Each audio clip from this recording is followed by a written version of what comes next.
to the Business Podcast Show with Davina Sharry. We all love fresh ideas and unique perspectives. So if you're looking for business solutions, joint venture partnership ideas, or the latest business information, this show is the perfect arena. If you're a standout business and want a place to be seen, then you've come to the right place. Here to guide us into the realm of entrepreneurial thinking is your host, Davina Sharry. Well, Davina, thank you for joining us today. Thank you so much for having me, Lowena. That's my absolute pleasure. Now, we've got quite a lot that we're going to cover today, but before I get into that, I think it's really important for people to get a really clear picture of who you are. So why don't we start there? Tell us a little bit about you. Okay, have had 18 years within Education Queensland as a senior teacher, really concentrating on behaviour management and remediation, helping little children that were having academic problems to learn academically and become stronger academically. And a mother said to me one time if I could help her outside of school, so that led into a consultancy business. So I've sort of had both feet in both careers, if you like. I've been a senior teacher for Education Queensland and also been doing my consultancy outside of school. Oh, okay. All right. So that's quite a long time then in the education department. So you must have, well, obviously a lot of experience, but a lot of insight in how children actually learn.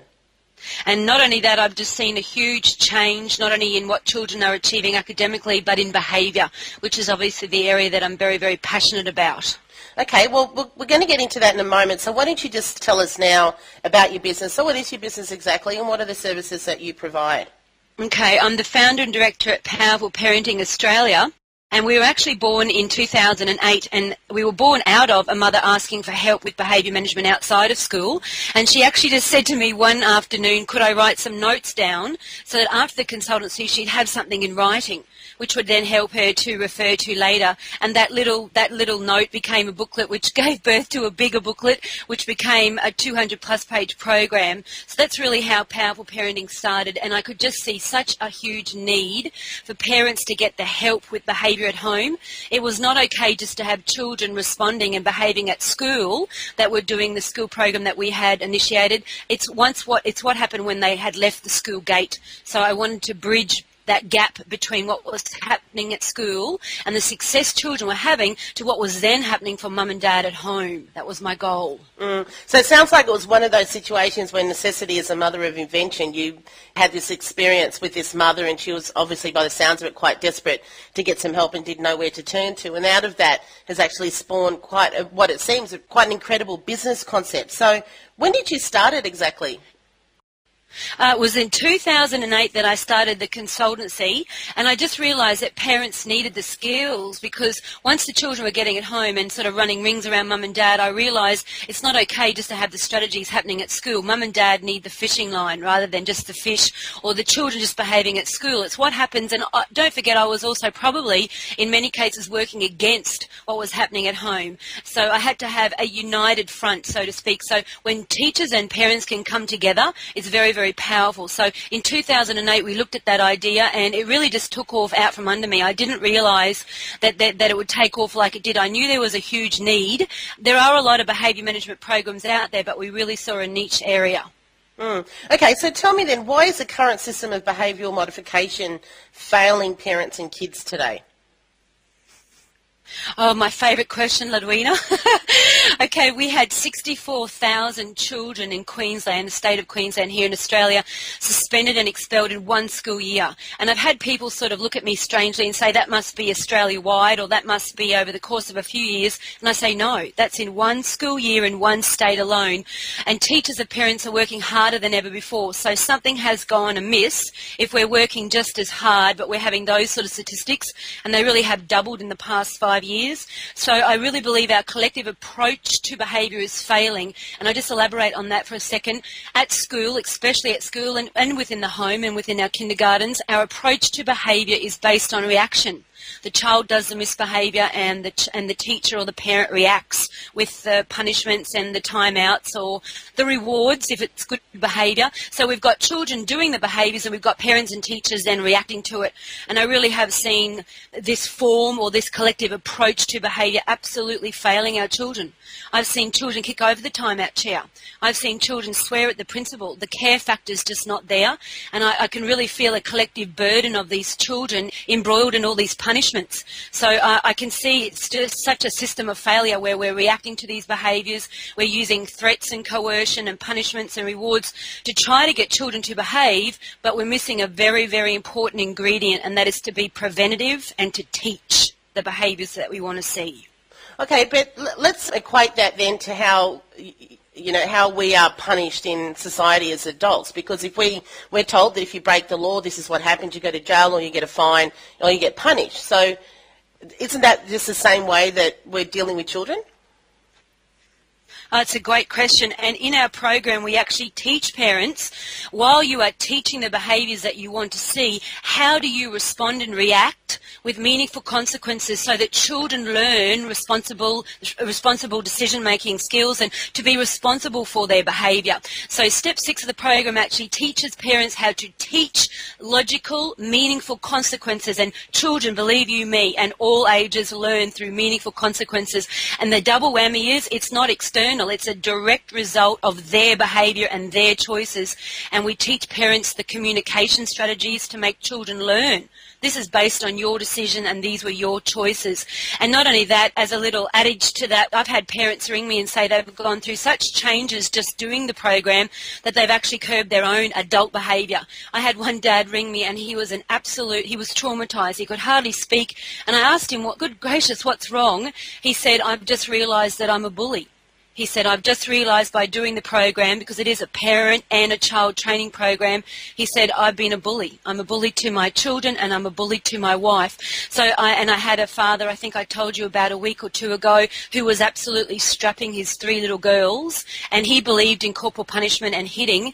And by doing the program, he rang me and emailed me and just said that he'd done a complete about-face and he'd found a new inner peace over the last few weeks by learning a different approach. So I guess what I'm saying is we can all change as humans if we're taught the skills of success and we're taught how to be in control of ourselves. Very well even put. as adults. Okay, so tell me, what are some of these consequences then you're talking about? Because some people might say, well, isn't a consequence just still a punishment? No, not really, because I for example, I can give a great example. I had a little 4 boy that I was helping mum with, and he had come back after the school holidays, and he was actually off his ADHD drugs, and he was not seeing his psychologist anymore. So this little fellow had deep problems and a lot of very challenging behaviour. He was very, very challenging at home as well as at school. So I had a meeting with mum and dad, and they started the program, and mum said, what's going to happen when we strip the environment, which is part 2 of the program, and just start teaching for powerful behaviour to empower Dean instead of just punishing him? She said there's going to be a lot of screaming and a lot of yelling, and she said, what should I do? And I said, go and tell the neighbours. Go and tell the neighbours not to call the police. So she went and did that exact thing. And within 10 weeks of that boy not just learning about behaviour and learning the behaviour skills he lacked, he went from that to obviously having the consequences. For example, if he wasn't ready for school, mum called in the babysitter and he was left at home for the day.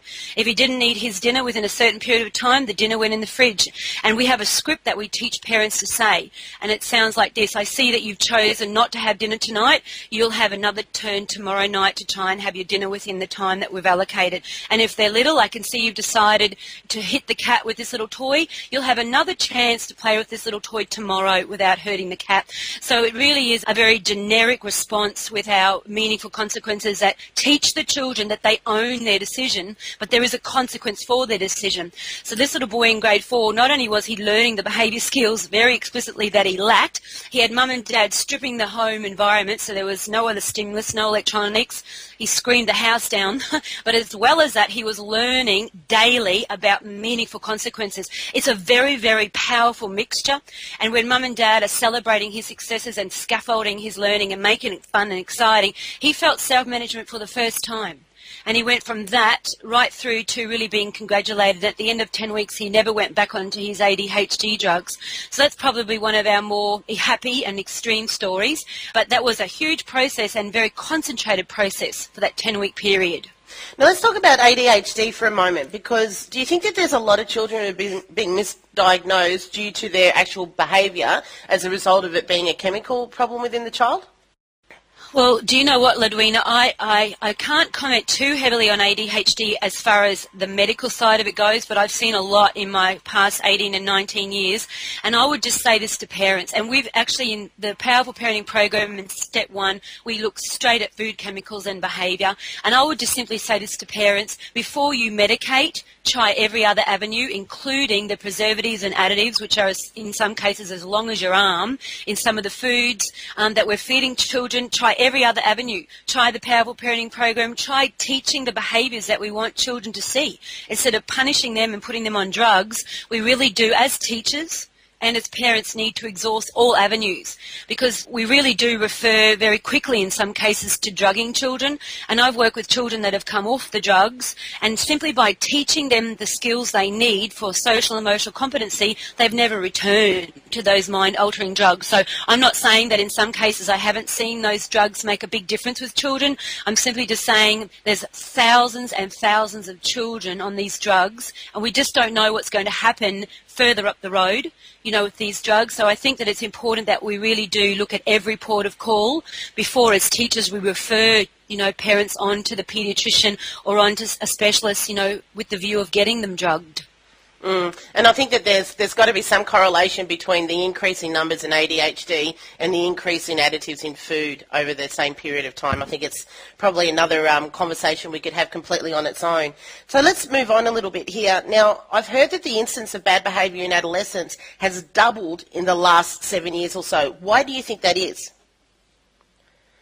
Oh, it's very, very simple. I mean, we're seeing it within the schools. Do you know, this is a startling statistic. We now have in Queensland 2 new institutions for early childhood for little 4 and 5-year-olds that are no longer permitted to be in prep. So I'm talking about little 5-year-olds that are so aggressive and so violent that they're no longer allowed to be within the education system here in Queensland, which is, even as a senior teacher, I just can't get my head around that statistic. So what we're seeing in schools is children, even children that have stayed at home with mum and dad, are coming to school or childcare or kindy or preschool or wherever it is that they're going, and they're learning from others. The social climate today in school is one of anti-authority, it's opposing authority, it's really of knowing that you've got rights but not necessary responsibilities that come with those rights. So it's a whole quagmire of different reasons why children are behaving the way they are, but because we're running around just reacting to it and not being proactive and preventing it, what we've got is children learning off each other. We've got children collectively, they've had enough with the punishments. I see them absolutely getting angry and angrier collectively as they go around the schools. They're learning how to be more antisocial, and some children obviously do change their behaviour with a strong teacher who's good with children's behaviour management, or over time through maturity. But I can also tell you, on the other hand, there's a lot of children that learn to be more antisocial. The same antisocial behaviour that we see in today's society doesn't stop just because there's a school gate. The same behaviours we're seeing at school, and it's exacerbated year in, year out by children learning from each other. So it's no wonder that I can pull up a lot of statistics showing that if you have an out-of-control 4 or 5-year-old and something isn't done proactively and preventively to get that child to learn to be in control, that what they're doing with their behaviour will just simply exacerbate. I just had a thought there. Do you think that perhaps our children have got too much peer influence in balance to, say, the amount of adult influence that they have?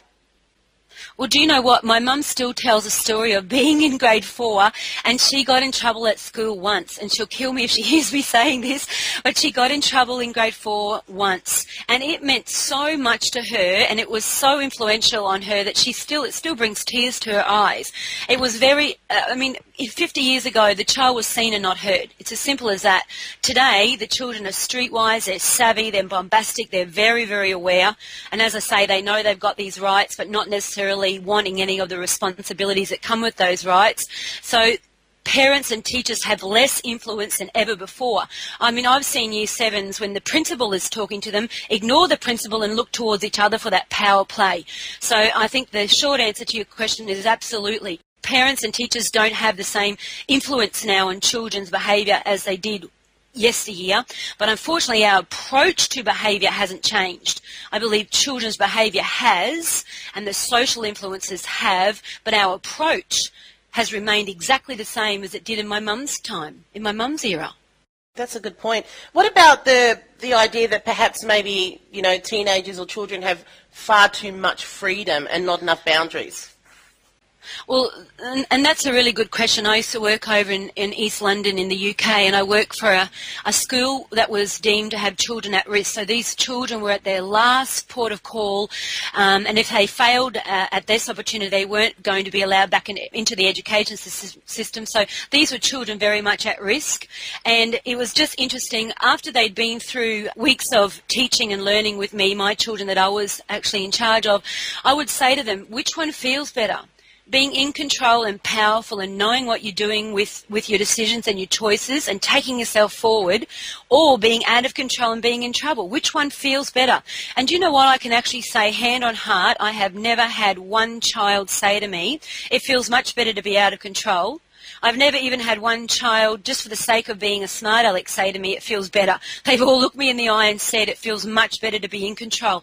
Children need their limits, and they need to feel that strength emanating from their teachers and their parents. They need to know their boundaries and their limits. And a big part of our program teaches parents how to teach that in a way that children will not only cooperate, but will find responsible behaviour within that system. So the answer is yes, children do need to have their limits and their rules, and within that, when they learn their self-control and self-management, they feel very proud of themselves. It sounds like the children are really, I guess, looking for some kind of validation both internally and externally. Yes, that's exactly right. And when you hand the child on a platter the skills they need for success, children feel successful. When you put a child on a timeout chair and you come back 10 minutes later, nothing has happened. As I tell the parents in my presentation, unless that chair gets up and does something to break the pattern of behaviour and teach to empower children, nothing happened. When you put a child on a timeout chair, or you make them pick up papers, or you take their TV privileges away, nothing changed within that child's social and emotional competencies. The child sat there on a chair, God only knows what they were thinking about, and there's been studies done now to show that a lot of little children don't even remember the reason why they're on the timeout chair. So you can see how much I really favour the timeout, the timeout approach to behaviour management. Okay, so let's talk about the 12-step program. We don't have time to cover every step, but you have very clearly mentioned some of them so far. How long does it actually take to go through the program? Well, that's a good question, Louina. I'm glad you asked, because I guess in the beginning when I designed this program, and I'll tell you how that came about, I took the strategies for effective teaching and learning that I was using in my remedial work, you know, for little children that were struggling academically. I took those same principles of scaffolding and teaching and explicit feedback, and I took those strategies and I brought them over, and I thought, I wonder what would happen if I laid those same strategies of effective teaching and learning down into the area of behaviour management. And it took me 3 years to write, and I had no idea what journey I was about to take, but I really did want mums and dads to have the strategies very user-friendly, very prescripted in steps, very, very easy to understand, and it was literally a 3-year process. So mums and dads get the strategies, they get the communication techniques, and they get the principles that we use within remediation based now in behaviour management and children's behaviour. So the 12 steps really came about me wanting to give mum and dad, yes, a comprehensive program, but within that I probably made a mistake calling it a program. It's a way of parenting. It's not something that mums and dads will do and then stop. I've had mums and dads that have bought the program 4 years ago, and that's just who they are now. So it's really changing who you are as a parent, as a disciplinarian, as an authoritarian, as the leader of the family, rather than something that you will start and then stop. But generally, if somebody wanted an idea roughly on how long it would take to go through it, what would you say? I had a mother contact me last week, and she had a referral to the paediatrician and to guidance officers for her little girl, and she said within 1 week, I got the email and it actually brought tears to my eyes. She just said within 1 week of doing the presentation, which is our speaking presentation, she said she's gone from being aggressive, quite violent and very anti-authority to being compliant. And naturally I emailed her back and said it won't always be like this, but thank goodness you're heading in this direction. You know, rather than putting a child in a timeout chair and the child hopping off and mum shoving the child back on, thank goodness you're heading in this direction. This is the beginning of a new journey. And that was a week, but obviously if you're teaching a child the behaviour skills they need, you will need, say, 3 or 4 months of solid teaching. And as I say to the parents in my presentations, there's no rush. You're setting your child up for social, emotional and behavioural success for the rest of their life. This is character education.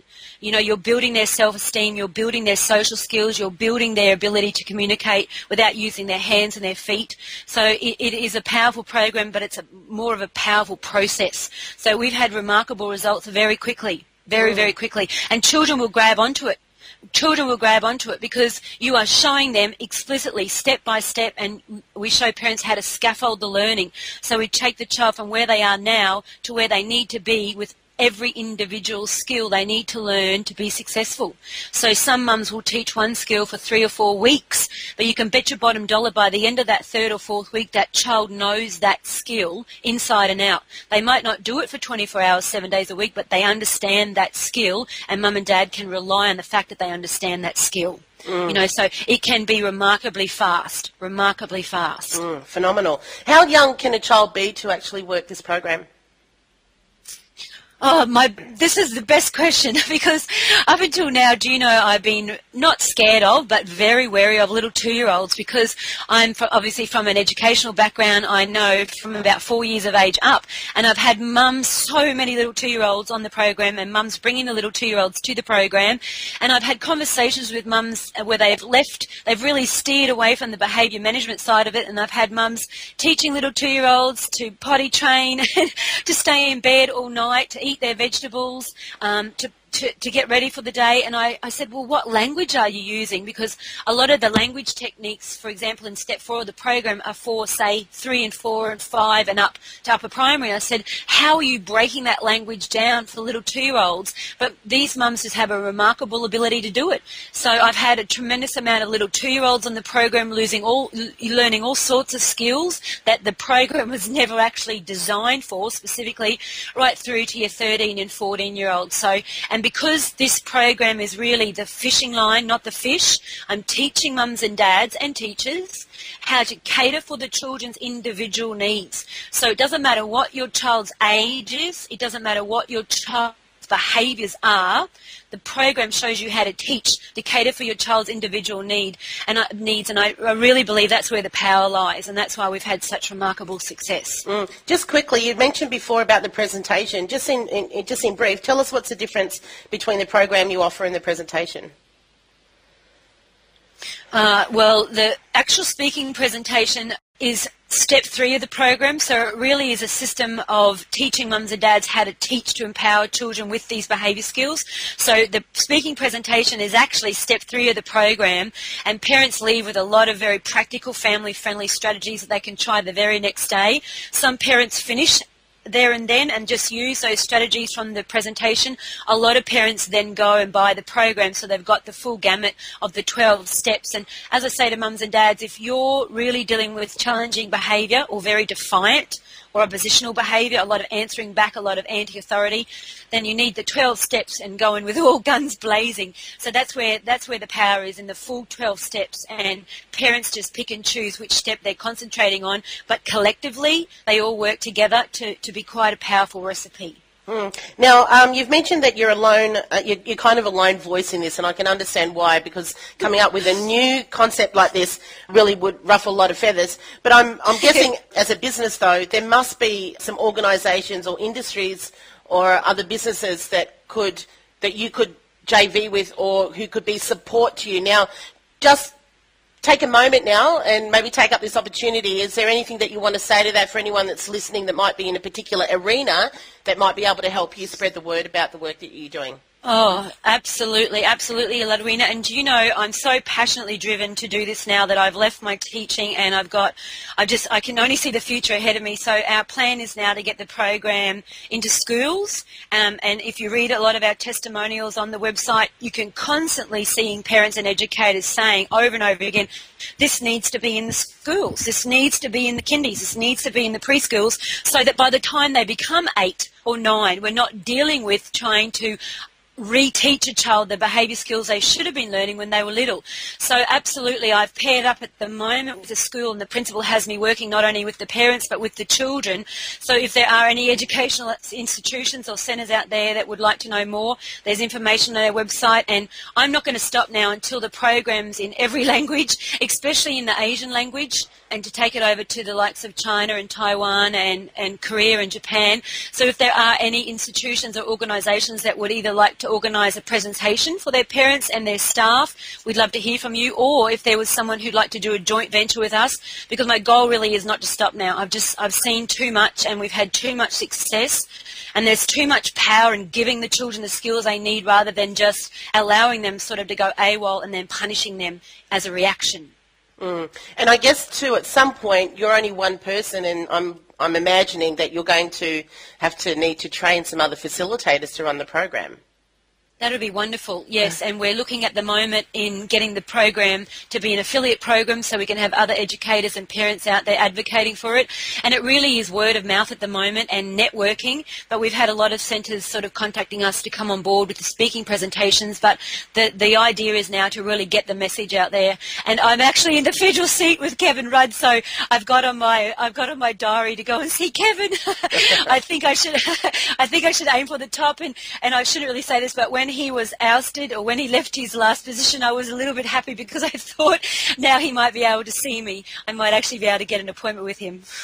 Look, I highly recommend, after raising 2 adult children myself and following a very similar philosophy to what you have, I highly encourage you to stick with this, because we're raising the next generation of leaders, politicians, parents, teachers, you know, and these are people who are going to be influencers. And I've once heard that apparently we come across physically around 10,000 people in our lifetime. So that's the amount of people that directly, and that's not even indirectly now with social media, for example, but directly that's how many people we have the opportunity to influence. And our childhood years, our formative years, are very important in the process of that. So on a personal level, and as a businesswoman and as a parent, I congratulate you and commend you for having the courage and the fortitude to put together such a phenomenal program. So thank you so much for joining us today. Can you please tell us the website address of how people can find out more about you and the program, please? Oh, thank you, Ladwina. It's www.powerfulparenting.com.au. Okay, so that's www.powerfulparenting.com.au, and we'll also have that on the show notes for this particular episode. So thank you again, Davina, for joining us, and I look forward to watching you and see how this unfolds for you in the future. Thank you so much, Ladwina. I really appreciate it. Thank you. You're welcome. Bye-bye. Wow, having raised 2 adult children myself, I can see the difference that Davina's work will make for parents, educators, and anyone who works with children. Once again, another guest who has taken their passion and turned it into a business. Now, if you'd like to comment about this episode or chat to our guest, make sure you head over to our Facebook business page. That's facebook.com/The Business Podcast Show. Now, with that, this is Ludwina Dordovic, and remember, the Business Podcast Show is the ultimate way to give your brand a global voice. If you'd like to be on the show and have the opportunity to have your products and services featured, then go to thebusinesspodcastshow.com to find out how. Until our next episode, bye for now. Thank you for listening to the Business Podcast Show. To follow up on today's episode, visit us at www.thebusinesspodcastshow.com. You can connect with us on Facebook, follow us on Twitter, and subscribe to the show via iTunes. Please note that everything said here is simply an opinion, and results may vary from person to person.